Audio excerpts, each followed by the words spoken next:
अस्सलाम parents, students, teacher and specially my colleague जो कि स्कूल को रन कर रहे हैं।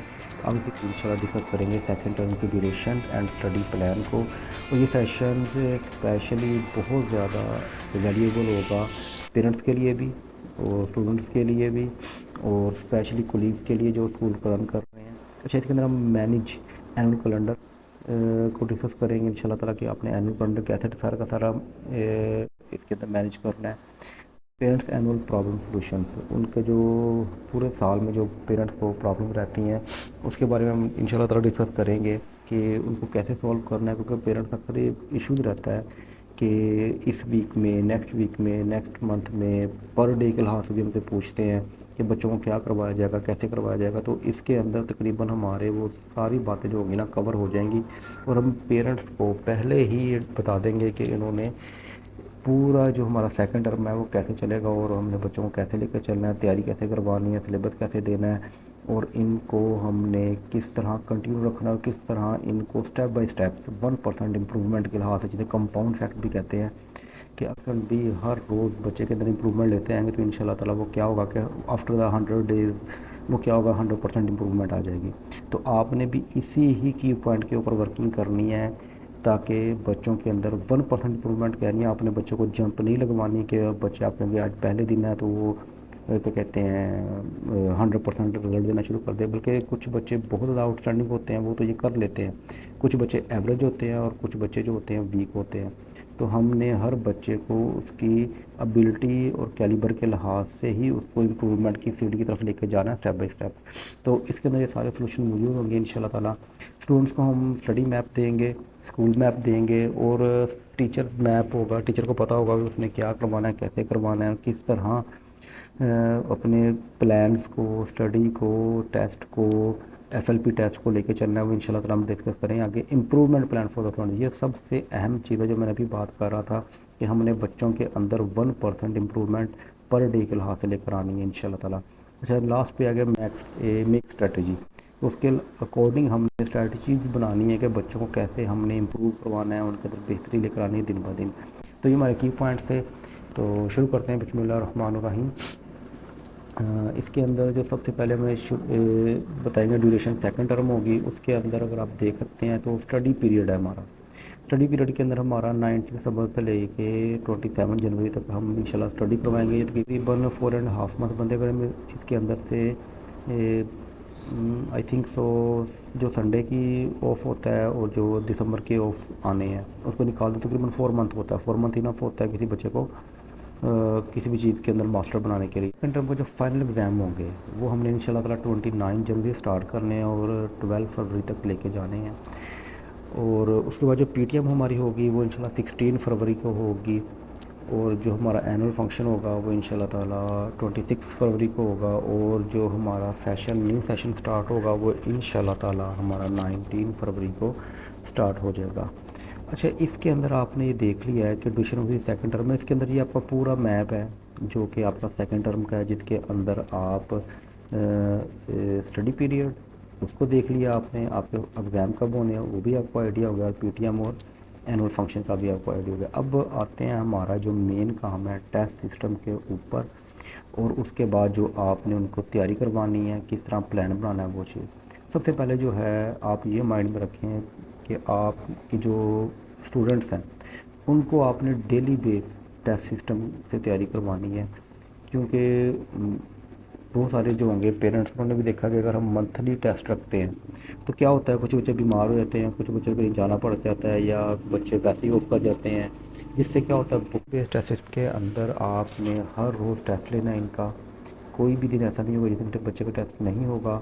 इसके अंदर हम सिर्फ़ और सिर्फ ये नहीं होगा कि इसके अंदर हम 3 4 5 सब्जेक्ट का टेस्ट लें, जस्ट वन बुक का टेस्ट होगा जिसके अंदर वीकली प्लान के अकॉर्डिंग जो उसने एक वीक में पढ़ा होगा वो उसका टेस्ट हो जाएगा। वो तकरीबन 10 से 15 मार्क्स का होगा, सिर्फ़ और सिर्फ इसलिए कि बच्चा टच रहे। क्योंकि अगर हम मंथली प्लान करते हैं, मंथली प्लान के अंदर ये होता है कि अगर हम सिर्फ डेली टेस्ट सिस्टम ना रखें, सिर्फ मंथली टेस्ट सिस्टम रखें तो क्या होगा, बच्चा जो होगा जो लास्ट में मंथ के जब टेस्ट होंगे एफएलपी टेस्ट, वो क्या होगा, वो ऑफ कर जाएगा या बीमार होगा या कोई और इशू होगा तो पूरा मंथ ही उसका वेस्ट होगा।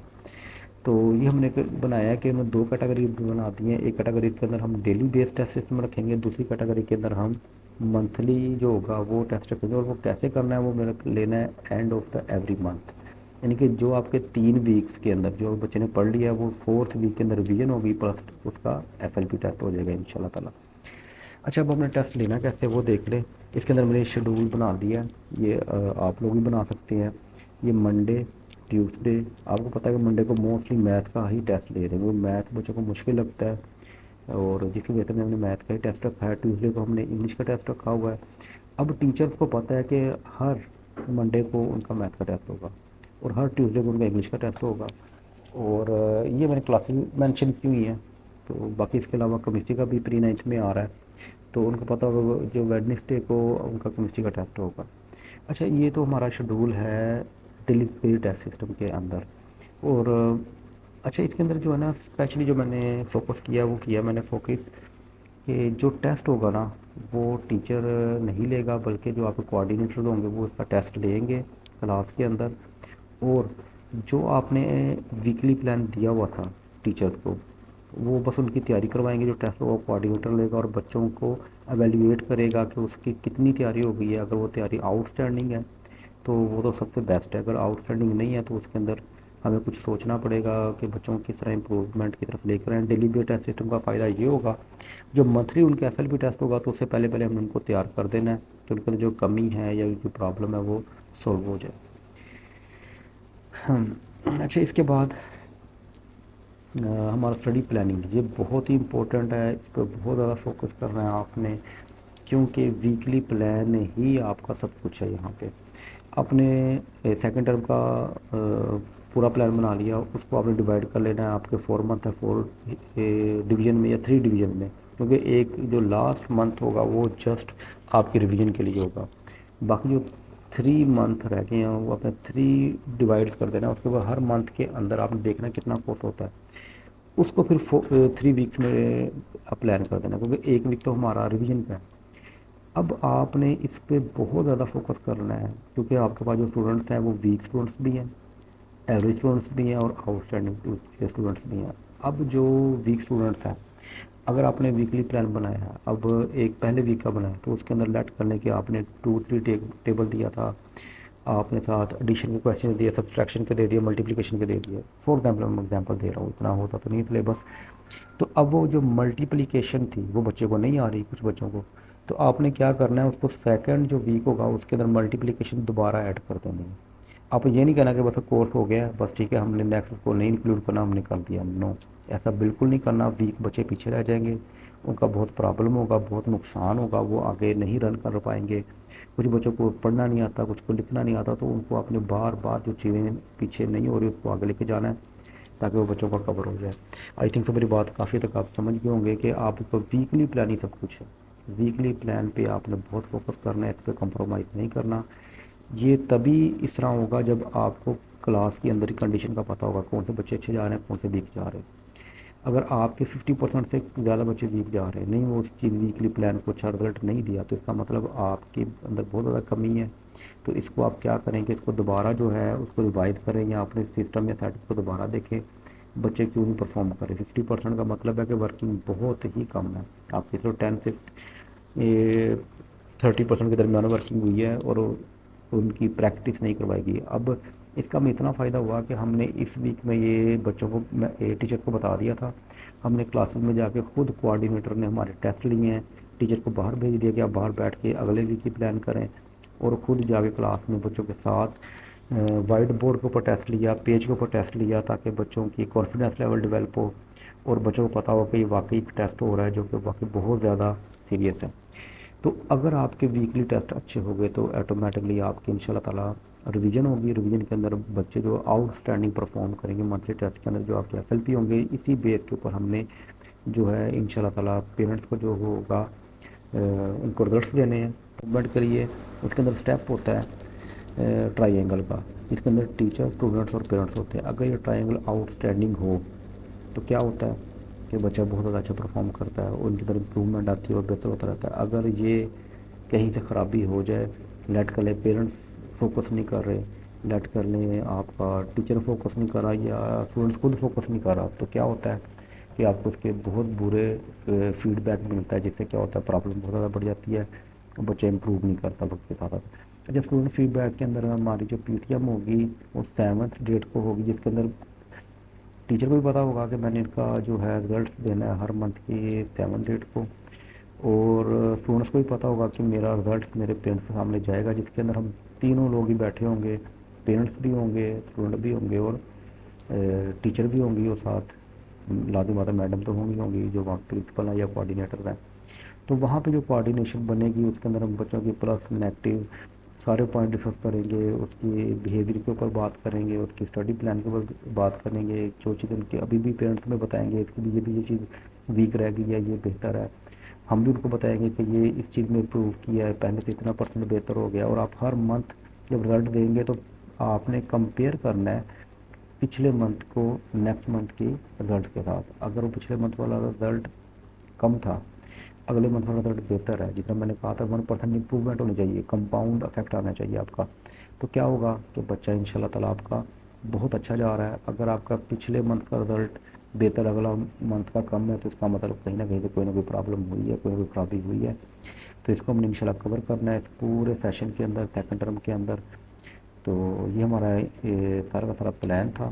तो आखिरी बात जब हम ख़त्म करते हैं वो एक हदीस से ख़त्म करते हैं, तो वसल्लम ने इरशाद फरमाया, तुम में से बेहतर वो है जो अपने अहलो अयाल भी बच्चों क़ुरबा और खिदमतगारों के हक़ में बेहतर हो, और मैं अपने अहलो अयाल के हक़ में तुमसे बेहतरीन हूँ। तो तिरमिज़ी की ये हदीस है। मैं तो अल्लाह का शुक्र है कि जितने बच्चे आ रहे हैं स्कूल में मैं उनको अपने ही बच्चे समझता हूँ, अपने एक अहलो याल की तरह समझता हूँ। उसके बाद जो खिदमतगार जो हम कह सकते हैं, जितना हमारे टीचर्स हैं और उसके अलावा हमारा स्टाफ है, teaching staff, non teaching staff है, वो भी अल्हम्दुलिल्लाह मैं उनको बहुत ज़्यादा रिस्पेक्ट देता हूँ हर लिहाज से। और आप उनसे पूछ भी सकते हैं कि रिस्पेक्ट के लिहाज से कोई कमी नहीं करते। बाकी ये जो बच्चे हैं हमारा सब कुछ यही कुछ ही है, और ये सिर्फ़ और सिर्फ हमारे बच्चे नहीं हैं, ये पाकिस्तान के बच्चे हैं, और ये आने वाला फ्यूचर है पाकिस्तान का। जो आजकल पाकिस्तान में प्रॉब्लम्स हैं, इश्यूज़ हैं, ये सबको पता है। इंशाल्लाह ताला ये बेहतर होंगे और बहुत बेहतर होंगे, क्योंकि फ्रांस का जो थे वज़ीर आज़म, उसने एक बात कही थी जो कि मुझे बहुत तकलीफ़ हुई उसके बाद से। कहता है पाकिस्तान एक कब्रस्तान, और कब्रस्तान कभी तरक्की नहीं करता।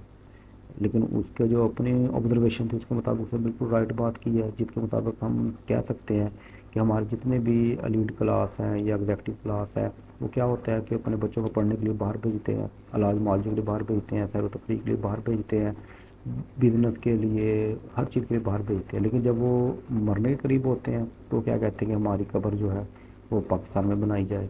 तो इस बेस पर उन्होंने ये बात कही थी कि पाकिस्तान जो है वो कब्रस्तान है। हम पाकिस्तानी हैं और पाकिस्तान पे में होने पे फ़ख्र है, और इंशाल्लाह ताला हम पाकिस्तान में ही पैदा हुए हैं और यहाँ पे ही ज़िंदा रहना है और यहाँ पे ही हमने मरना है। लेकिन उससे पहले हमने अपनी बच्चों को पीछे छोड़ के जाना है, ताकि वो इसके अंदर बेहतरी लाएँ। सिर्फ अपने बारे में नहीं सोचना, पूरे मुल्क के बारे में सोचना, ये हमारा मुल्क है, तो इस पर वर्किंग करनी है, और सब बच्चे हमारे हैं, अहल याल की तरह हैं, और हमें इनके साथ बहुत ही बेहतर होना चाहिए, जिस तरह हुज़ूर सल्लल्लाहु अलैहि वसल्लम ने हमें तालीम दी है। बहुत शुक्रिया। और आखिर पे जो है मैं अपने स्टूडेंट्स को और बाकी जो कोलीग्स हैं और पेरेंट्स को स्पेशली कहना चाहता हूँ, बेस्ट ऑफ लक, और हमें दुआओं में याद रखिएगा, और मैं भी आपको इंशाल्लाह अपने दुआओं में याद रखिएगा। और जी, सब्सक्राइब करना ना भूलिएगा, बहुत मेहनत करनी पड़ती है, बहुत टाइम लगाते हैं हम इसके ऊपर, आपकी बच्चों की फ्यूचर के लिए, बेहतरी के लिए। अगर मेरी वीडियो पसंद आई हो तो लाजमी आप सब्सक्राइब करना ना भूलिएगा, लाइक करना ना भूलिएगा। बहुत शुक्रिया। अस्सलाम वालेकुम।